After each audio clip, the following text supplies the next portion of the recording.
Good evening, everyone, panelists and the viewers and the presenter. A very warm welcome to all of you. We are delighted to have you join us for today's webinar titled An Insight into ESG Ratings, organized by Mehta&Mehta CSR Advisory. This session is aimed at providing a deeper understanding of ESG ratings, their growth relevance, and their role in shaping sustainable and responsible business practices in today's evolving regulatory and investment landscape. ESG considerations have moved well beyond being a voluntary or reputational exercise. Today, ESG ratings are increasingly influencing stakeholder trust, investment decisions, and regulatory expectations, and long-term enterprise value. Through this webinar, we seek to explore how ESG ratings are developed, how they should be interpreted, and most importantly, how organizations can meaningfully engage with ESG frameworks beyond just a compliance and bringing into spirit. We are privileged to be joined by an esteemed panel of experts who bring with them rich experience and diverse perspectives from the fields of ESG ratings, sustainability advisory, and corporate compliances. It is a privilege to introduce Mr. Nikunj Dube, a purpose-driven leader at the forefront of India's rapidly evolving ESG ecosystem.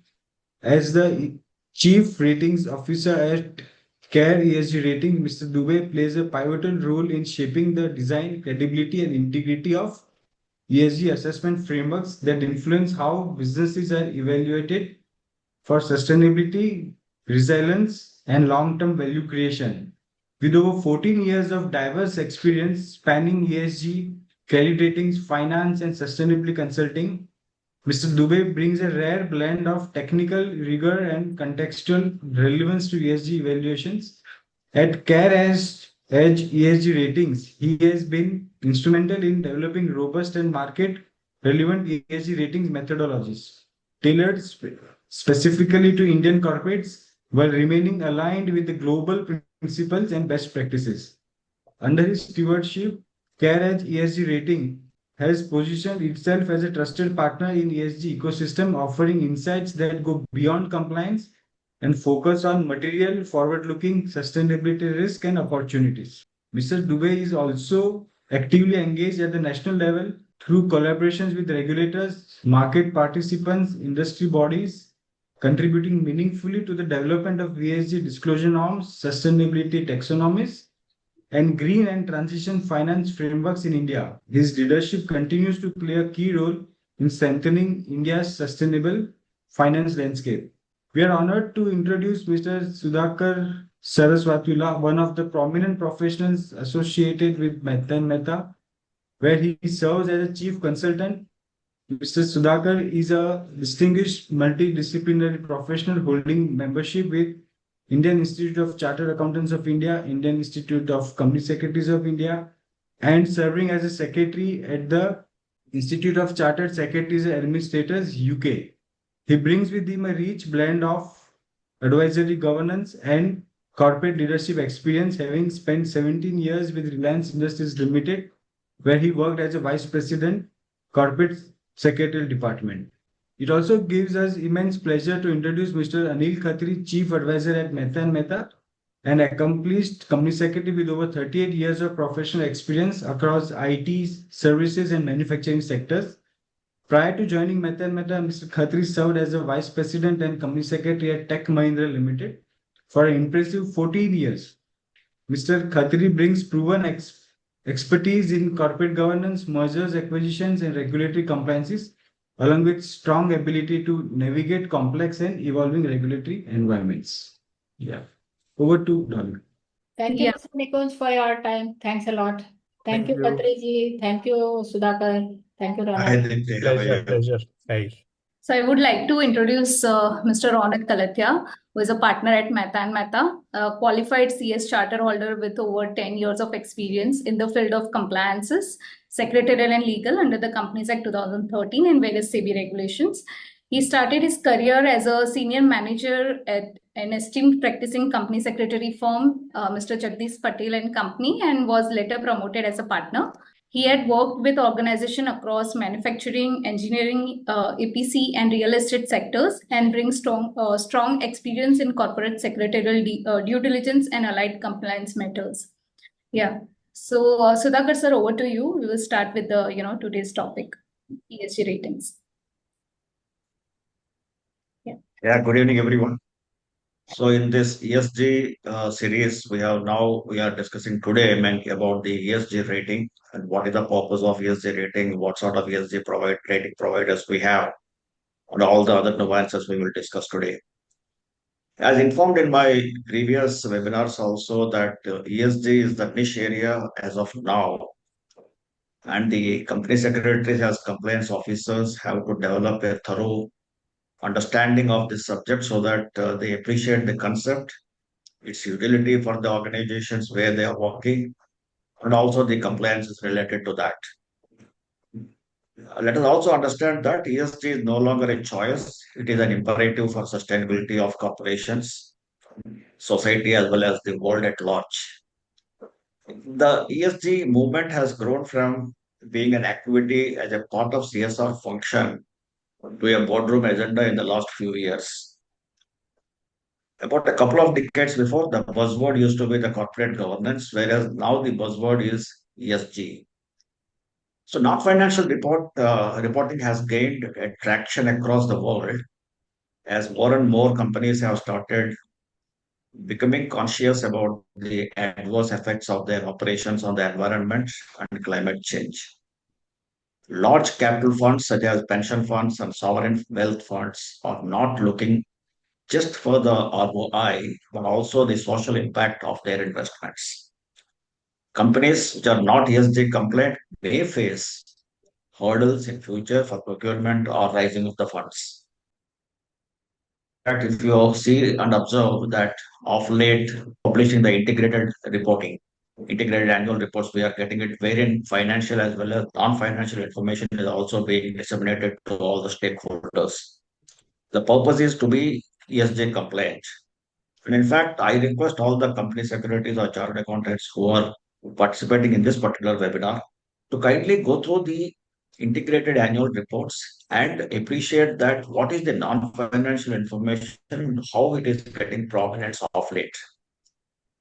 To access funds seamlessly with more competitive interest rates, ESG compliances with greater score will help a lot. And ESG rating firms provide information to market participants.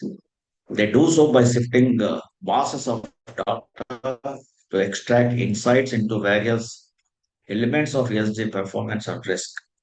The purpose of ESG rating is to provide information to the market participants about the quality of the company's ESG policy program, as well as the potential risks that might arise due to the societal or environmental exposure.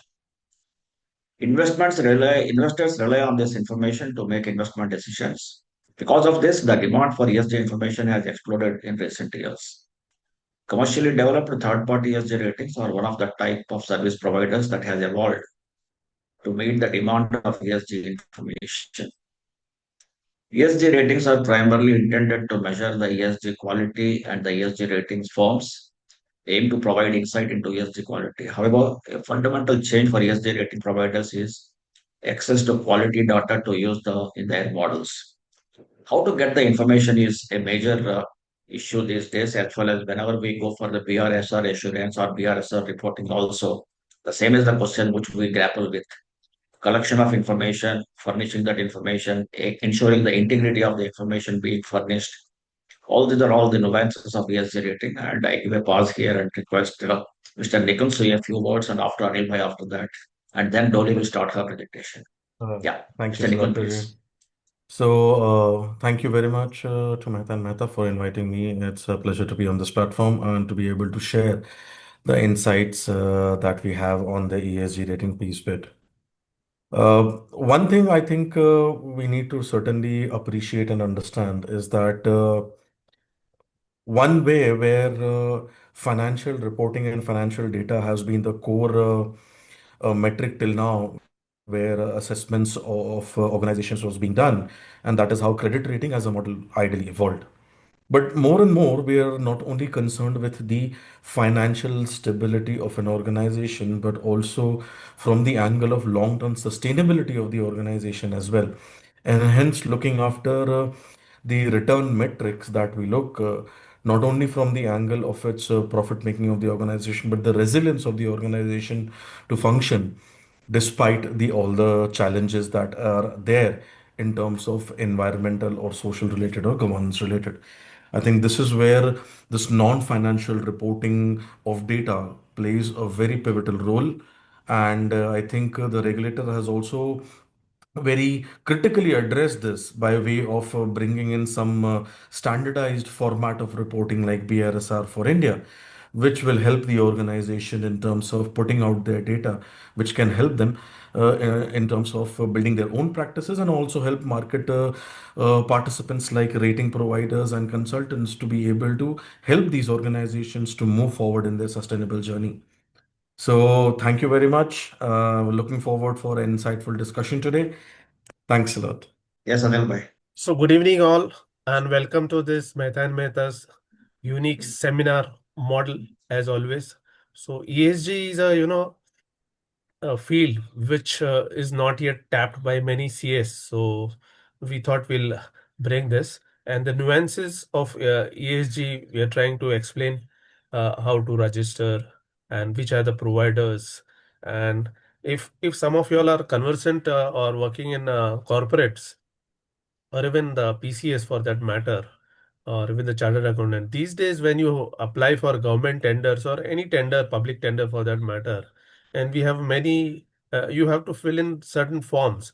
So earlier it used to be 1 or 2 bullets which you have to fill in. Now at least 10 to 15, entries you have to make, whether your company or firm is complete with is the things which you are doing, what more you are doing for ESG. So all those things, and with the climate change and everything coming in the global uh, arena, ESG is getting more and more prominence. I will not take more time. We have experts here today. So Mr. Nikunj is there, and of course our Harfan Mola or all-rounder is Sudhakar bhai. So over to Dolly for your presentation. Good evening, everyone. Welcome to for the today's session, all the participants and all obviously esteemed panelists. So looking forward for the learning today. I will just share my screen. Hope this is visible to everyone. Yeah, it is visible. So we started with the series on ESG from the last November. We started with the global scenario for the ESG. Later, we moved to the ESG key terms, just to have an understanding about the, because as we know, ESG in this field, everyone, people from diversified field, everyone has a role to play. So coming from the governance and the compliance background, we don't have that understanding towards the environment, terms. So we kept that session, and now today we have the session on the ESG ratings.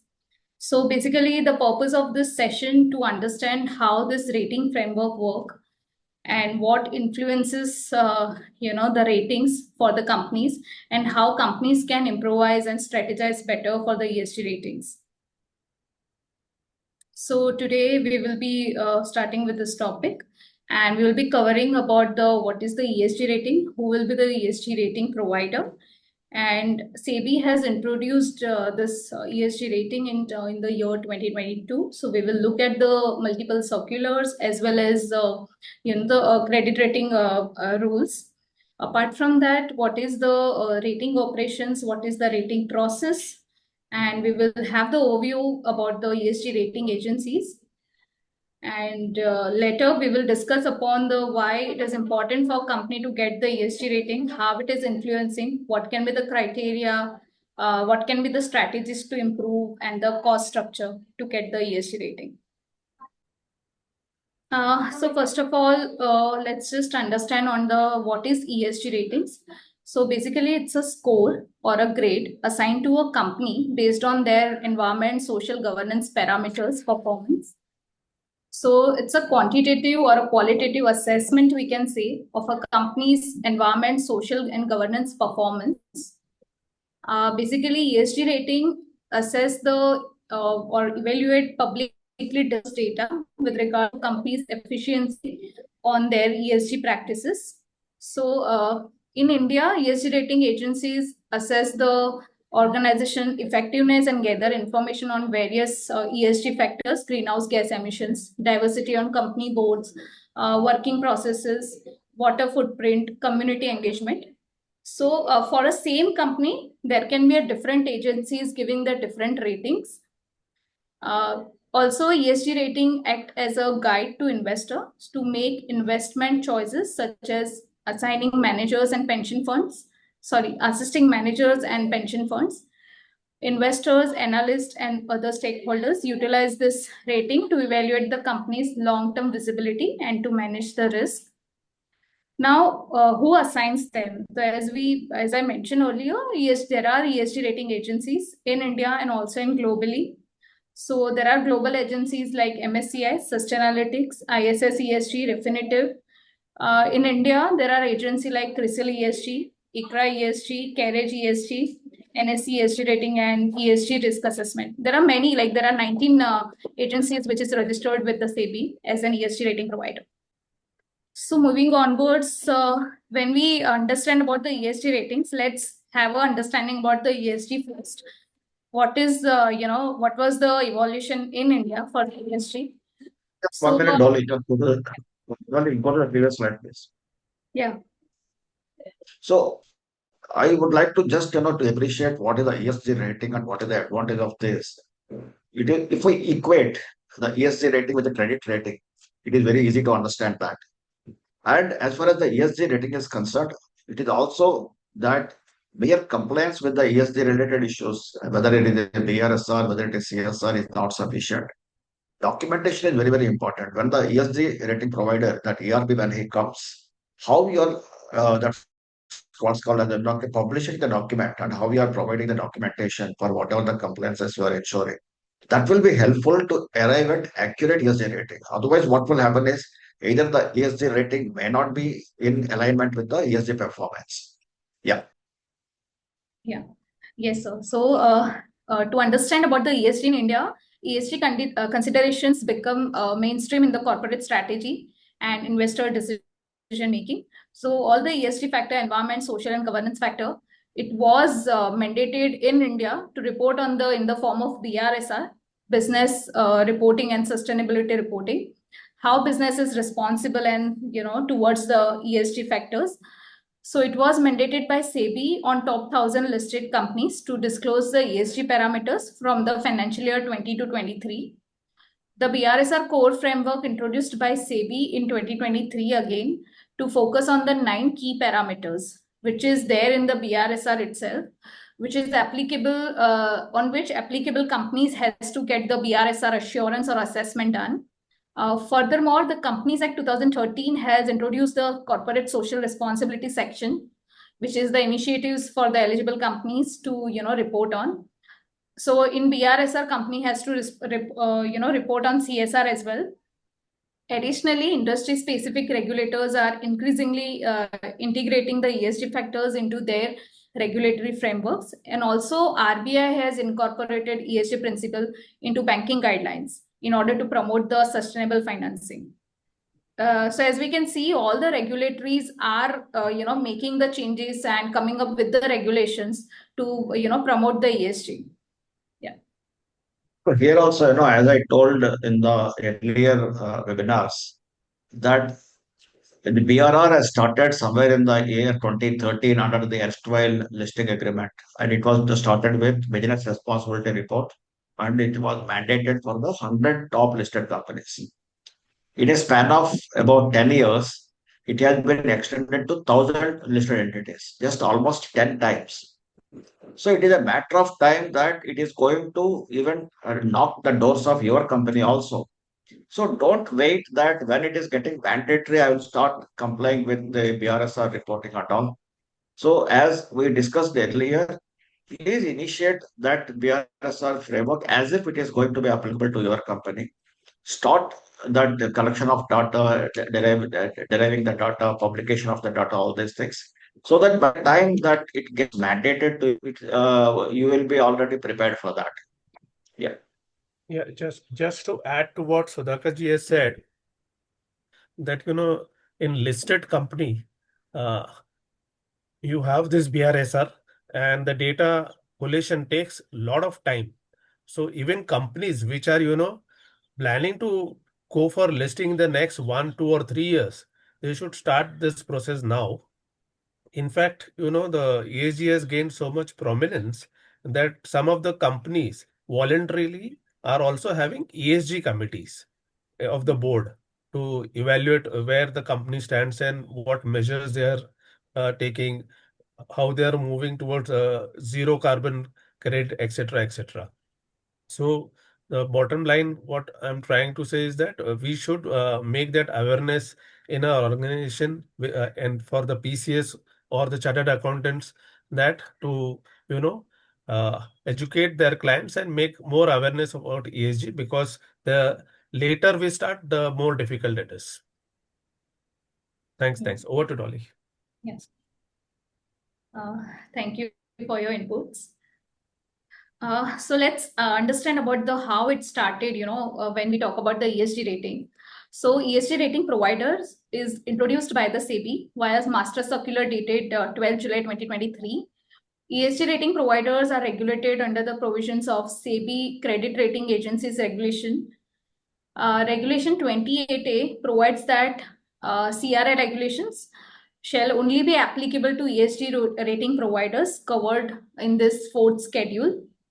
So if the rating provider is located in India and they are, giving the asset class in securities market is also in Indian, location is also Indian, then the applicable regulations are there. So this is given for the ESG rating providers, what they can do and how it is applicable upon them. Again, regulation shall not apply to a foreign ERP outsourcing or using back or middle office support in India for providing ESG rating services to the users which is based outside India. In that circular, definitions are given under the CRA regulations for ESG rating provider. So ESG ratings or ESG ratings means the ESG rating product that are marketed as opinion about an issuer or a security regarding its ESG profile or characteristics or exposure to ESG risk, governance risk, social risk, climatic or environmental risk, or impact on society, climate and environment that are issued using a defined ranking system of rating categories, whether or not these are explicitly labeled as a ESG ratings. So basically, it is covering the whole ESG parameters. And when we talk about the ESG rating provider, it is defined as a person which is engaged in or proposed to engage in the business of the issuing ESG ratings. Yeah, so this is the simple form. Definitions are given under the CRA regulations. Moving onwards, the circular also talks about the reporting mechanism. So SEBI has operationalized SEBI intermediary portal, where the intermediaries to submit all the registration application online. However, till the operationalization of SEBI intermediary portal, an entity has to, register with the SEBI as an ESG rating provider by filing an application directly to the SEBI as per the format SEBI has given under the CRA regulation, and also with the relevant documents and the application fees. If there is any change in the control of the ESG rating provider, then the ESG rating provider also obtain a prior approval of the SEBI to continue with the after the change. Further, if we talk about the process of the registration guidelines on the suspension, cancellation, or withdrawal of the rating, or what will be the duties and the reporting disclosure of the ESG by the ESG rating provider, that is given in detail in that SEBI circular. Now we move towards the crucial part of the ESG ratings. So there are two business models. One is about the subscriber pays business model, where the ERP derives its revenue from the ESG ratings from the subscribers that may include bank, insurance companies, pension fund, or rated entity itself. And there is another model, issuer pays business model, where the ERP derives its revenue from the ESG ratings from the rated entity they will be entering into the written contractual agreement, to provide such ratings. Yeah. So just 1 minute, Dolly, is that in fact ESG rating provider also that just like credit rating agencies, once they give the credit rating, it is not the end of it. They need to follow the company, and then they have to modify the rating upwards or downwards depending upon any kind of material events take place. So Yeah. same is the case in case of ESG rating providers also. Once they give the ESG rating, they need to ensure that in case of any material developments taking place, that point of time they have to review the credit rating, sorry, the ESG rating also. So similarly to this subscriber-based model, or as well as the that issuer-based model, just to understand it in a very simple language. That yesterday also I was discussing with Dolly about this. That just like proxy advisors, when the proxy advisors prepare the company reports, there are two ways of doing it. If you are a subscriber to that, that means if you are taking the membership of that proxy advisory firm, you will get all the reports free of cost. Or the other thing is that you have to pay for the report and then you have to get it. That is the issuer-based report. So whenever you are going to the proxy advisor, if you are just buying a particular company's report only, obviously you don't have any kind of a relationship with them.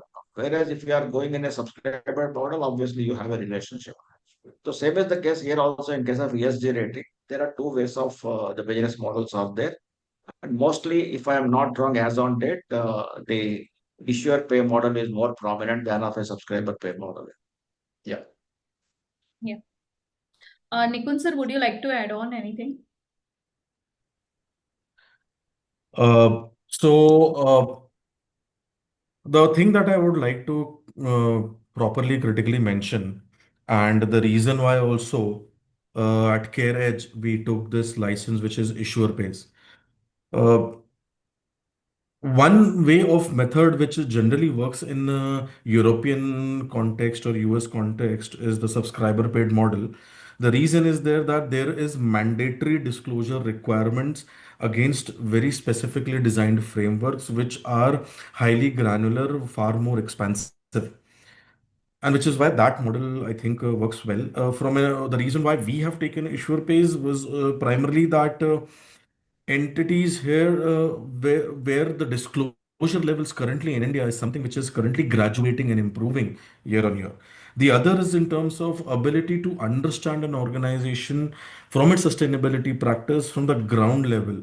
And why meaning ground level, what means is that to go and see their factories and sites and see how ESG implementations are happening at the ground level and not just only by the disclosures. And that is where much more for us, a much more evolved evaluation happens from the perspective of an ESG for us. And that is why I think issuer pays model is something that gives a much more comprehensive kind of an assessment because of the availability of much more granular data. Dolly. Yeah. Just to understand a bit about the subscriber pays model more. So in the CRA regulation, it is given that an ESG rating provider following a subscriber pays business model to ensure that the ESG rating assigned is based only on a publicly available information. And only group companies or associate of an entity whose core business requires ESG ratings and are regulated by the financial sector regulator may subscribe to the ESG rating. So again, there should be no conflict of interest. And when we talk about the issuer pays model, so again in the circular, it is given that provisions applicable to the ERPs following an issuer pays business model, there should be a rating agreement between the issuer and the ERP rating agencies. The ERP shall enter into a written agreement with each of the client for whom or whose securities they are giving the ERP rating. ERPs following an issuer pays business model shall refrain from giving indicative rating without having a written agreement in place. So these are the conditions, or we can say regulations to be followed by the ERP rating provider agencies. Again, there are eligibility criteria to get registered as an ERP provider. The applicant shall be incorporated as a company. And the applicant shall have specified ESG rating activity as the main object in their memorandum. Also, they have to submit to the SEBI a business plan pertaining to providing ESG ratings, along with the few information on the target break-even date, target revenue, and target number of clients. Again, they should be having the required net worth as mentioned under the regulations, and they should have appointed a compliance officer to look after the operational part of the ESG rating. The applicant shall have a necessary infrastructure, including adequate office space, technology, equipment, and manpower. The applicant should not be a credit rating agency or any other intermediary which is registered with the SEBI. The applicant and its promoter should be a fit and a proper person. And during the past 3 years, the applicant has not been refused by the SEBI or deemed not fit or proper by the board or subject to any enforcement action or for a contravention of the act or of any rule or regulations. And again, there are additional criteria given for the category 1 and category 2 ERPs. So this all we won't be going into depth there. It is given, the process formalities, registration formalities given under the master circular. Moving onwards, let's focus on the rating operations. So there are different types of ESG ratings or scores given under the again master circular. So an ERP shall offer at least the following ESG rating product: ESG rating, transition or parivartan score, combined score, core ESG rating, core transition or parivartan score, or core combined score. So if the ERP relies only on a third party assured parameters, then the ERP shall not be required to provide separate ESG rating product, that is core ESG rating, core transition or parivartan, or core combined score. If an ERP incorporate transition assessment in its ESG rating or core ESG rating, then ERP shall not be required to separately offer combined score or a core combined score. Again, when we talk about the ESG transition or a parivartan score, so this score measures about the velocity of an investment in making the transition to the net zero goals or improving ESG risk management. Then when we talk about the combined score, so it is basically about the incorporating ESG rating and the transition rating. That is to measure both the status and the ability of the transition. That is the combined score. Core ESG rating, ERPs shall provide a rating called core ESG rating that shall be based on the third party assured or audited data disclosed by the company. So this is towards the BRSR core that is 9 key parameters. And when we talk about the core combined score, so it will be a additional of the core ESG score and the core transition or parivartan score. So these are the various type of the ESG ratings which is mentioned under the SEBI master circular. Yeah. Sir, would you like to say anything or I can move? I think you're on mute. Sudhakar sir, would you like to? You were saying something? You're No, on I mute. said that you go ahead, and I don't have anything to add further to this. So, Okay. I just want to take 30 seconds. Yeah. You know, the number from this slide itself, when you look at, we can see there are lots and lots of information which is to be gathered. Now, whether it is gathered systematically or not, here the role of we professionals come into play. And here's where, company secretary, chartered accountants, and all the participants who are there would, appreciate that lot of information gathering is there. And not only gathering, but whether that information is publicly displayed, not displayed, because in ESG, generally whatever is publicly displayed, only those are to be taken and not any confidential or other information. So the fact that even sustainability officer, rather compliance officer, is also to be appointed. So a lot of scope there for many professionals. So I thought I'll just touch base on this. Yeah. Yes, Yeah, sir. Dolly. So moving onwards, this core ESG rating, core transition or parivartan score, and combined core combined scores shall be offered by an ERP pursuant to the availability of the BRSR core for the rated entity. So there is again a rating scale which is mandated that ESG rating shall be provided on a scale of 0 to 100, where 100 represent the maximum score.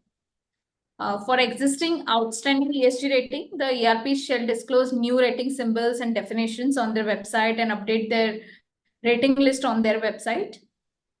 And also ERPs to ensure that use of the suitable nomenclature, use of the prefix or the suffixes that enables the end users to differentiate the ESG rating product from one another.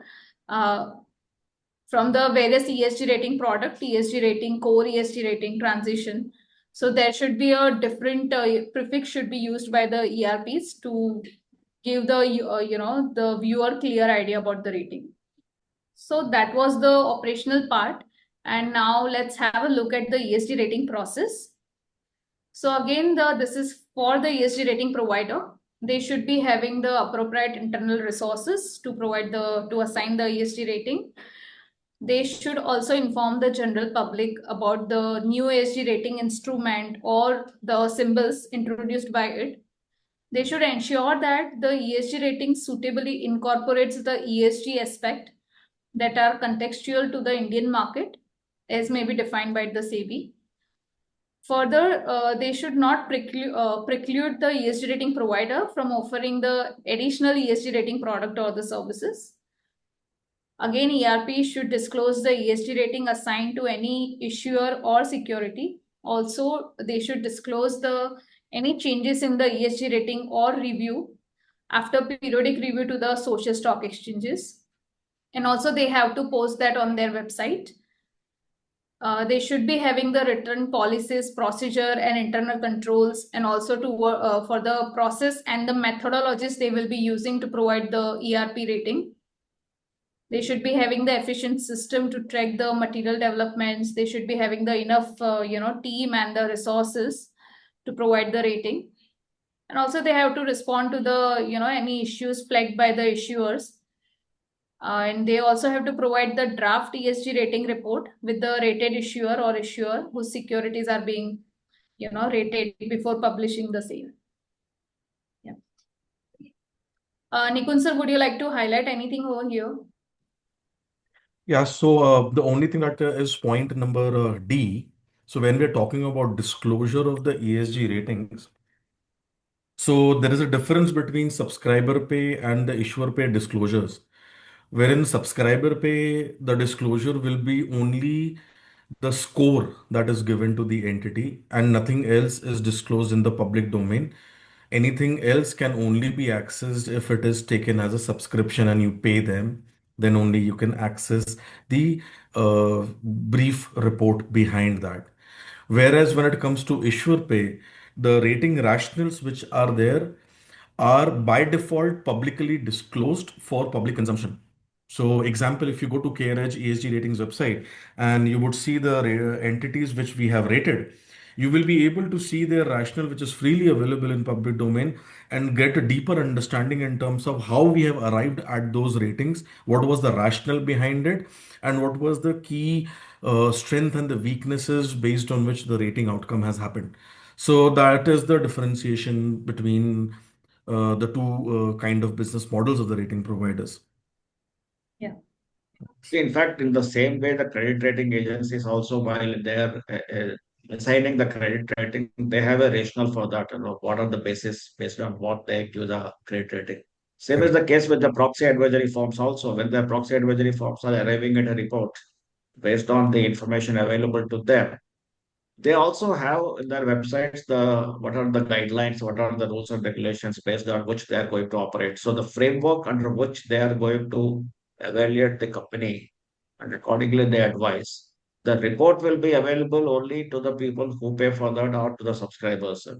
But as far as the rational or the guidelines are concerned, one can always go through the website and that can understand that. That is very important, in fact. Yeah. Yeah.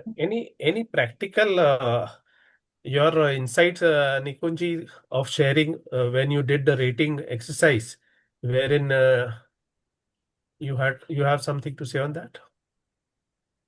Like, Uh, suppose a negative rating was given, and then, like hmm. in proxy advisory, they'll give a management view opinion, and sometimes they change their rating as well. So, you may Yeah. like to.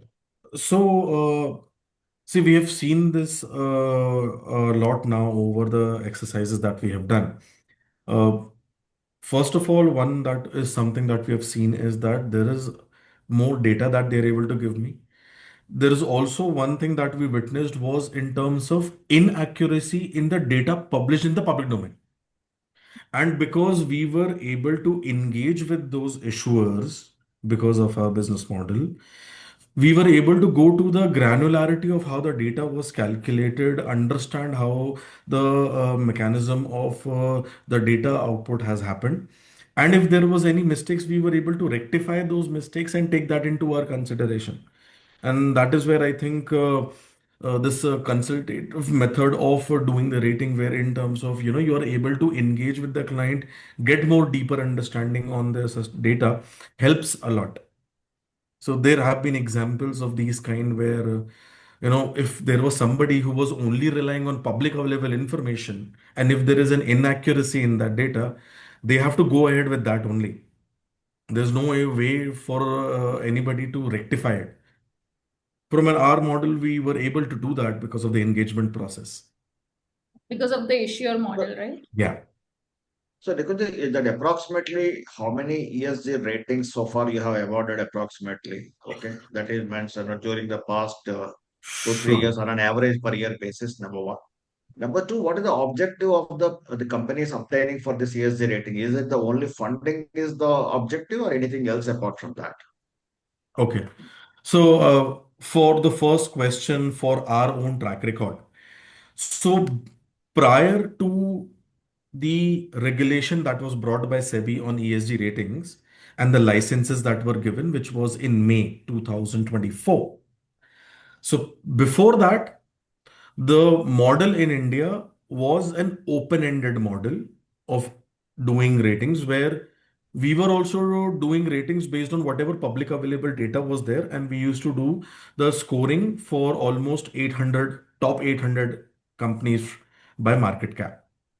But then when the regulation came in and we took the model which is issuer paid, so this is when a company has to approach me and tell me that please do my rating. So since then, now because ESG rating currently is not mandatory like credit rating, so that is something that is yet to pick up. But we are seeing the first movers, which are ideally the leaders in the industry, who are coming to us and wanting to get rated. So till now, we have executed. So it has only been actually, I would say, ideally 1 year, because in May the licenses were given, and the first company that we could rate came in the month of October 24. So ideally now it is, I would say it's just 1 year and 3 months, only 15 months. We have executed now 18 odd assignments. And by the end of March, there should be around 25 to 30 assignments that would be there in public domain. And that would be from an issuer paid model. That would be the largest market share currently in India that we would have. So this is So one. That approximately is what 100, so approximately 100 companies, you meant to say.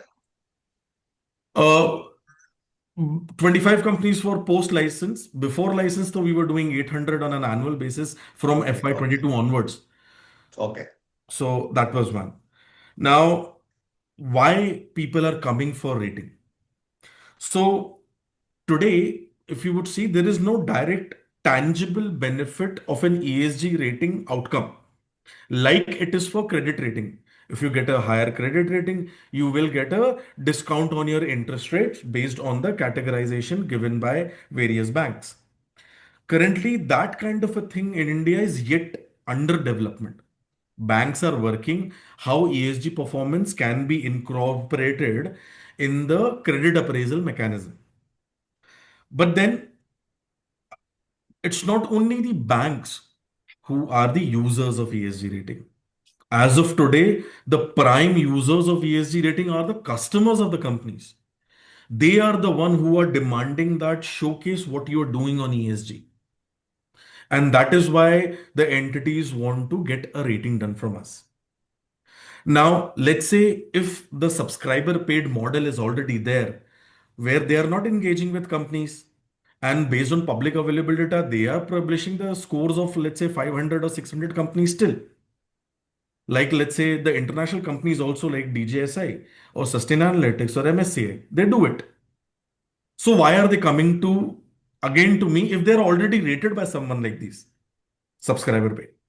So the reason is that one is un understanding that those companies that they believe that whatever the scores have been given by these providers is not the right reflective of their own sustainability practice. They believe that they are doing things which are much more ahead and much more expansive in nature in terms of ESG. But since they can't engage, since the non-public data can't be shared with them, so where does the voice come from? And that is why they come to an issuer pays model following ESG rating provider like CareEdge ESG, where we take that data non-public also into consideration and give them the rating outcome. The next part of that thing is to explain that by the detailed rating rationale which is freely available in public domain. So anybody in the world can access that and see that. So if tomorrow you want to know if I have rated an entity called Bank of India and you want to know that Bank of India, why CareEdge has given a rating, let's say, of 74. What is the reason behind it? It's freely available there to read, understand, grow into the details. Whereas on a model, whereas let's say of DJSI or the subscriber paid models, you will have to pay for it for their subscription. So this is where I think one of the reasons is that the entities or the corporates feel that they need a much more evolved, deeper exercise where they can also be able to share their data. They will be able to explain their point of view to the rating company. So that is where they are coming from. Then, In the issuer-based model yeah, that you have been invited, the ESG rating provider has been invited to assess and give the rating. Am I correct. correct? Yes, Acha. Second thing is the subscriber paid model. Then obviously there what happens is you are doing it voluntarily. And their subscribers are they're buying the reports from you, basically primarily. yes. But in that model, you will Hmm. be working out or giving the ESG rating based on the information available in the public domain, Correct, because the company will not give you any kind of access to come correct. and view their what's called as the information whatever is available in the public domain.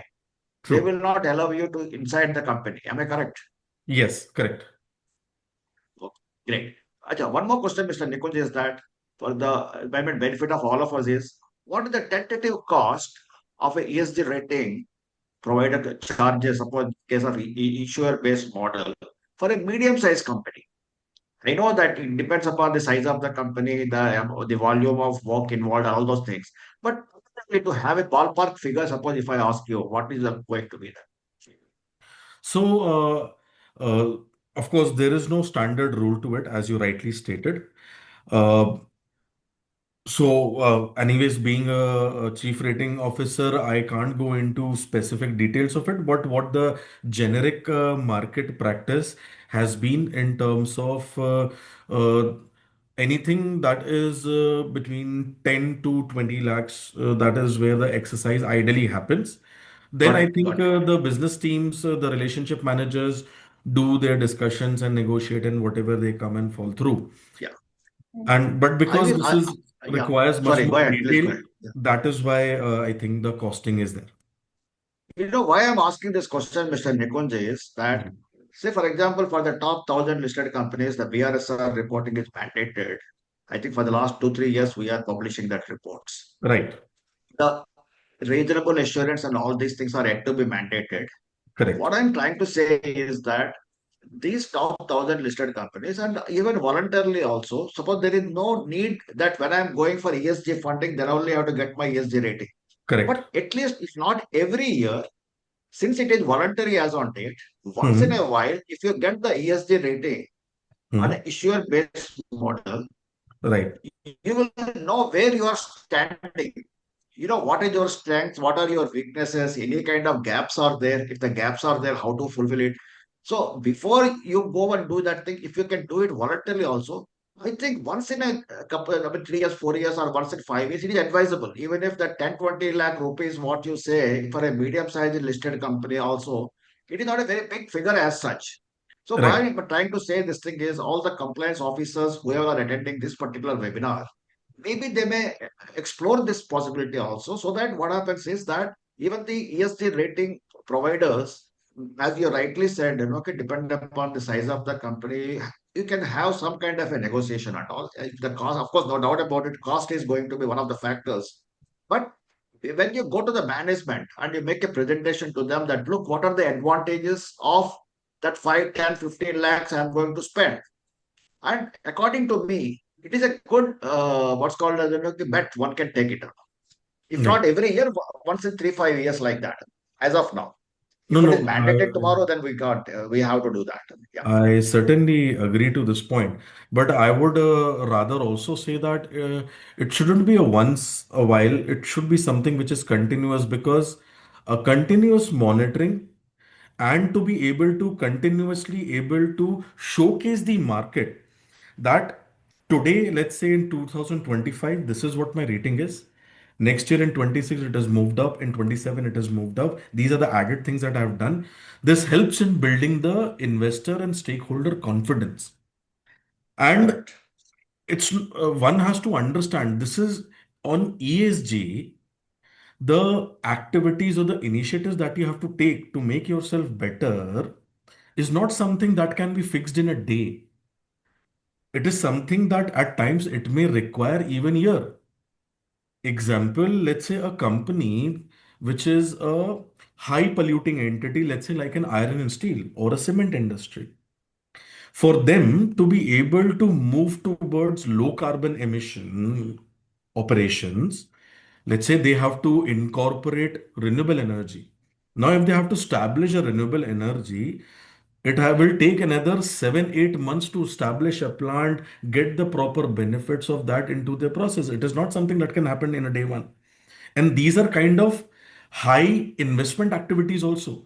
You would have to then require to go to the board, get relevant budget approvals, then you go to the lender, get the funding, and then you do the implementations.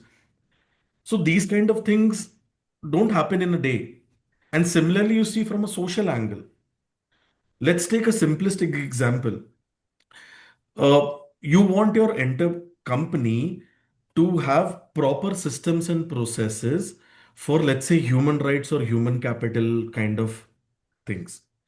Now, very simplistic example, let's say Posh. Now, a training has to be given to your employees, also to your workers as well who are working in your factory.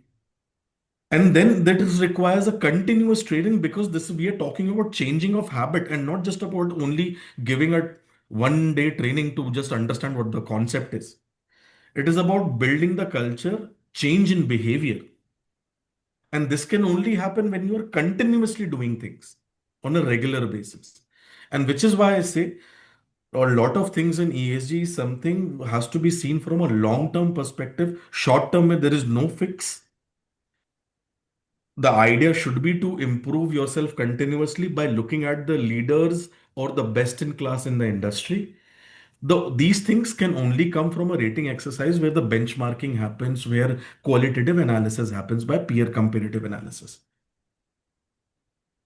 Because one more question that comes to my mind is, say, for example, just like stock exchanges and depositories, from periodically they organize some kind of investor awareness series, something like that.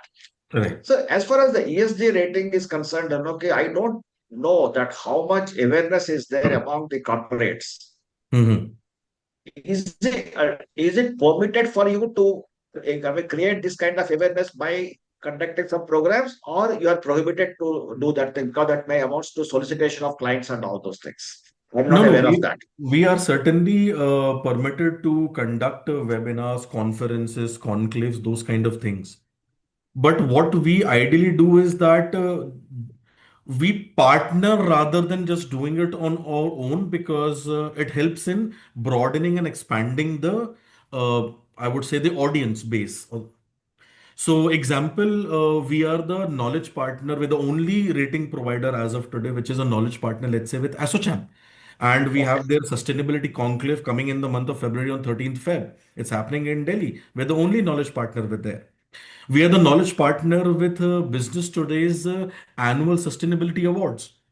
So with these platforms, what happens is that you also get not only rating agency, but also certain policy makers which are coming in place. There are regulators coming in, so that there is much more wider discussion that can happen, and much more qualitative outcome can happen from these kind of, and that is where we do our activity. From an industry level, what we do is we do roundtable consultations on a sectoral basis. So these are closed room roundtable consultations, so that it is much more addressed to a relevant sector. So example, we keep on doing on a regular basis, let's say real estate sector, we did one in Bangalore 3 months ago. Similarly, we did for pharma sector in Hyderabad. We're going to do one for infrastructure sector in Ahmedabad. We did for a BFSI segment in Bombay. So these are on a quarterly basis. We keep on doing closed room roundtable, so that there is a core discussion happening addressing the points of the sector specific, and not Got it. Got it. dilution by way of larger events. Excellent. Excellent. Got it. Got it. Yeah. Ve- Dolly, Very good, very good yeah, info. Yeah, Thank you. very great, good sir. input. Yeah. Got a lot That's of good In inputs, in fact, fact. days are not far what I'm seeing in the market, that like your credit rating, which is mandatory, Right, ESG rating will also, the regulator, LODR and all that amendments will come, right, wherein you need to have a ESG rating. That is correct, one. And as Nikunj bhai rightly said, that there is a lot of process and it cannot be one time. It's a health check, like we do annual health check. So there is a health check of the company, and it's an investment for its processes. correct, And three is that, companies which are, dealing with overseas investors, or even those who are in exports or a service industry, there, this ESG rating, they value a lot. correct. So that would be beneficial even for the business. True. I So agree. this is what I thought I'll share with the participants. Yeah. Thank you for giving such a deep insight on this. So moving onwards, we'll talk about the ESG rating agencies. So currently, 19 agencies are registered with the SEBI as an ERP provider.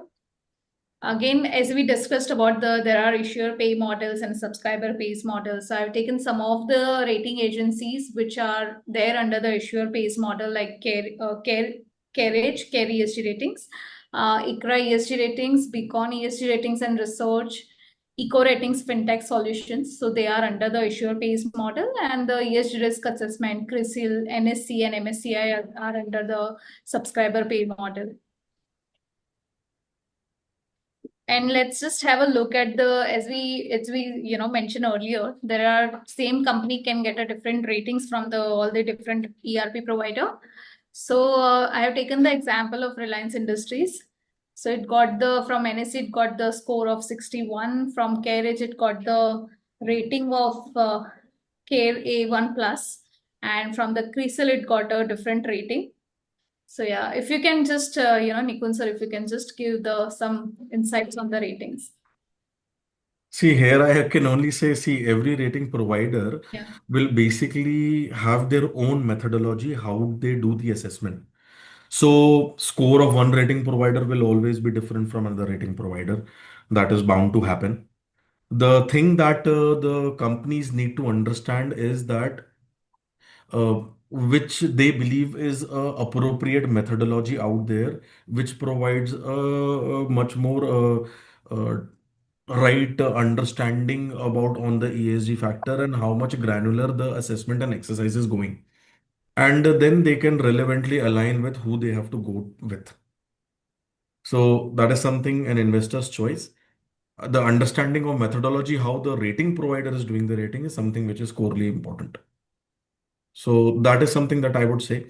I think over a period of time, Uh, we believe that as in how the disclosures keep on consistently improving, the ratings would somewhere get stabilized across rating providers. So we have further already, some questions for the discussion. So far already we have spoken about the importance of the ESG ratings and what will be the, benefits and what will be the some of the insight on the criteria part as well.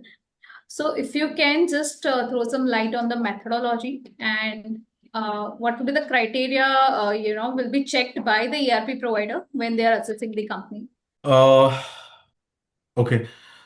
Shall I share one of my presentation in a way? Yeah, please. Sure. Yeah. Okay, just I'll share my. We'll just stop sharing. I hope this is visible. Not Yeah, yet. it is. Yeah. Yeah. Correct. See, when we are doing the assessment, this is what my methodology is. I have a framework which basically has the taxonomy in which you have data points that we collect about a company. And then we have the key indicators which are under various themes. So to understand more in detail, I'll go to the next slide. But what has to be understood very clearly from our methodology is that for every sector, we have different weightages on ESG pillars. They are not standard or static. They are varying based on the importance level of that pillar and the impact of that company on the environment pillar or social or governance pillar. So example can be given in a way that let's say a cement industry or an oil and gas is highly polluting in nature, and hence the environment pillar will get the maximum weightage of 45% in the model.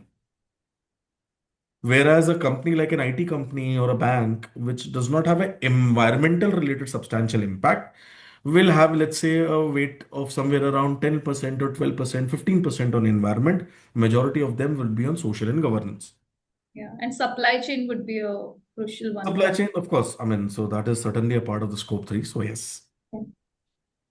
Uh, Now, when I'm talking about themes, so when I'm assessing a theme or assessing a company, I am basically asking my questions around all of these aspects. I'm asking questions on compliance, on policy documents, setting up of the targets, the actions that you are taking, and then ultimately the quantitative metrics, which is the performance that you're delivering. So that is where our questions would be around. The small table below just basically showcase an example that few ratings, let's say first one, Bank of India, when it was rated by a subscriber paid model. So they had a score of 56. When they had come to us, they had a score of 74. The reason only was that they were able to share much more granular data, get more, we were able to get more deeper understanding, and hence much more analysis was able to be done and more comprehensiveness could happen. Now, whenever we go into an exercise, the thing that we ideally do is something called materiality mapping. This is an example of a BFSI industry. So every sector के लिए what you will have to do is you have to do what is important and relevant for you as a sector. In generically, you would see that water is an important resource. But for a banking industry, water is immaterial because water is not used in any of their product or a service delivery. It's only a consumption activity.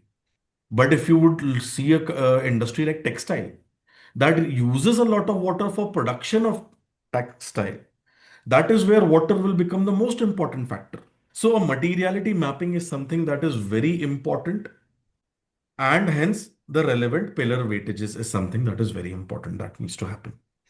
So this is something that companies should also do internally by sharing a survey-based questionnaire to their stakeholders that what is important to the organization and come up with these kind of materiality assessment to drive their direction as to what they should be doing as a strategy. So this is from a concept point of view of methodology of what CareEdge ESG is. I think one of your questions was in terms of the timelines and those kind of things. So an ESG rating is something that can take anywhere between anywhere between 8 weeks to 12 weeks, depending upon how well the company is able to share information with us. So that's where the timelines differ. What I want to showcase you, this is more specific to CareEdge ESG.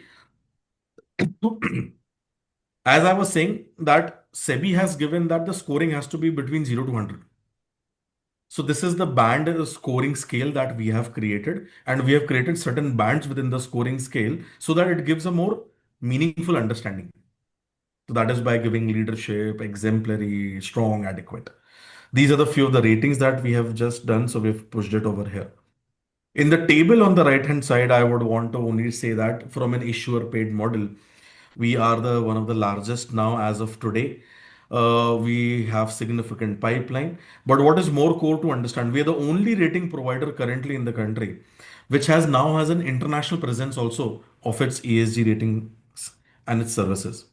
We are the only rating provider which is registered with World Bank, with International Capital Market Association, approved one with climate bond initiatives, and we're the only rating provider which is working on the working group of the India's climate finance taxonomy consultations. So that is how we are very corely and starkly differentiated ourselves from the market and wanting to take our initiatives across the globe.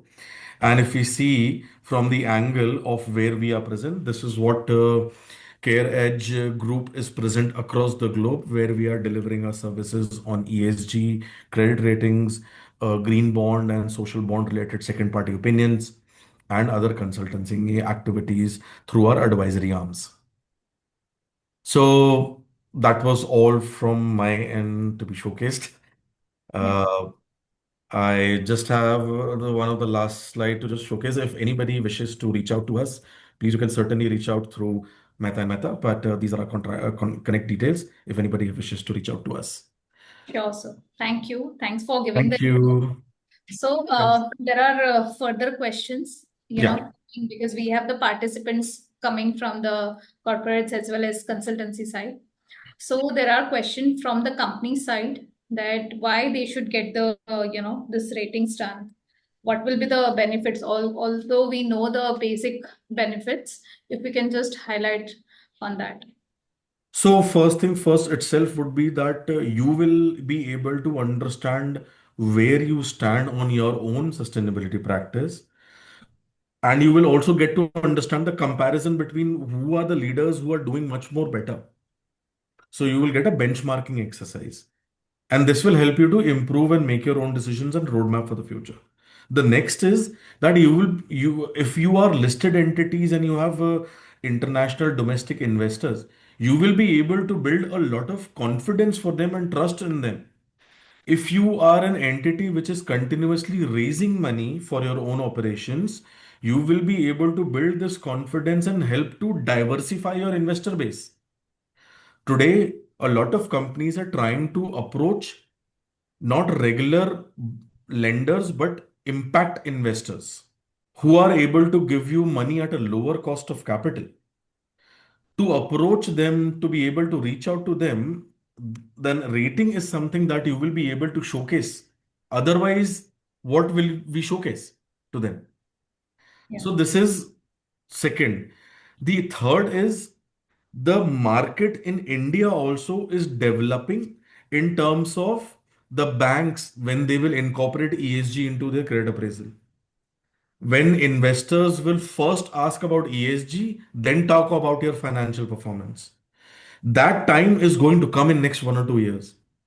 If you are not starting to take action today, how will you be ready in next 2 years by the time the market is ready? So for all of those things, the first point of the thing that you need to do is get a rating done, understand where you are, get the understanding of the benchmarking, and then maybe reach out to an advisory or a consulting firm to help you to fill those gaps. And that is how this exercise will evolve for you. Yeah. So these are the core benefits that will happen. And the long-term benefits for the organization itself, to hai hai. If you're working things on strengthening your governance or social practices, you will be able to save a lot of money in the future, let's say in terms of a legal cost. If you're able to reduce your health related accidents in your operations by proper systems, if you're able to reduce, let's say, employee or worker related complaints within the organization, you are basically saving yourself from legal actions in the future. But for that, you will have to spend today to build those systems and process. And building systems and processes is the first part. Inculcating that into the behavior of the people is the most critical and the crucial part. That takes time. And on the environmental aspect, if you look, you will have to do a significant amount of capex if you are to move towards net zero kind of operations or to become let's say water positive kind of an organization or become zero waste to landfill. So these kind of things will require a lot of tech process, capex, equipments, those kind of things to be placed into your organization, which is why things are necessary for first you need to know where you are, and that's the core part. Yeah, thanks for highlighting on that because that is very crucial for the participants to know. So, sir, can we take up some of the question? Sudhakar, sir? So there are no other questions, and I couldn't say anything. I'm through with that. Whatever I was to put the questions to Mr. Nikunj. There's only I'm one. through. That is Industry. not related to our. That is not Yeah, related to this the topic. topic. Okay. Yeah. So the only thing what I will tell the participants is that next month webinar we are planning to do that of the ESG funding, for which today's this thing is very useful, and I'm sure that you all got benefited. And if you come prepared for the next week's this thing and all that, we'll have a good amount of interaction. But Mr. Nikunj, that today your inputs have given a great perspective about the ESG rating providers. So far, actually, we are having some kind of a theoretical idea only. But at the same point of time, while concluding, I would like to tell one thing to the participants that since we work in the commercial organizations, we always look for the ROI, whatever the even 1 rupee we spend today. But certain times the ROI may not be coming immediately. It takes time also. Okay, just like if you sow a seed, by the time it grows, it will take time. So according to me, ESG rating is also like that. Even if we spend for 2, 3 years continuously, then you will get the results maybe after 5 to 8 years or so. So if we have to have a beginning. At least I am convinced that ESG rating is very essential that to understand the just like your health chart, or you can say SWOT analysis kind of thing. What are your strengths? What are your weaknesses, threats, and opportunities? So to have this kind of things, it is very much essential. And it's up to the participants. I'm sure that you have enough awareness about ESG rating, the benefits, and other things. And as Mr. Nikunj has rightly mentioned, whenever any further questions are there, you can approach HK, I mean, the CareEdge directly or through Mehta&Mehta also. We are always there. We will be able to connect all of you there. From my side, I'm okay. Thanks very much, Mr. Nikunj, for coming on our webinar and giving that awareness. Thanks very much. And look forward to more interactions with you in the coming years. Really Thank very you, Sudhakar. informative, Nikunj. Thank you, Anil. Thanks, Many Sudhakar. things, intricacies even I learned today, to be honest, Thank you. because we do this BRSR and other things while I was in TechM, we did a lot of that and Right. ratings and stuff. But these things I was not aware, many of them. Very insightful. Thank Yeah. you. Thank you very much. Thank you. Thank you Thanks. very much. Thank you all the participants and all the panelists, especially Nikunj sir, for giving so much detailed insight on the ESG ratings. Thank you. Looking forward for more future interactions. And Yeah. thanks, Dolly, Thank for a you. good Have a great presentation. evening. Yeah. Thank you, sir. Thanks. Thank you. Thanks. Bye. Thank you.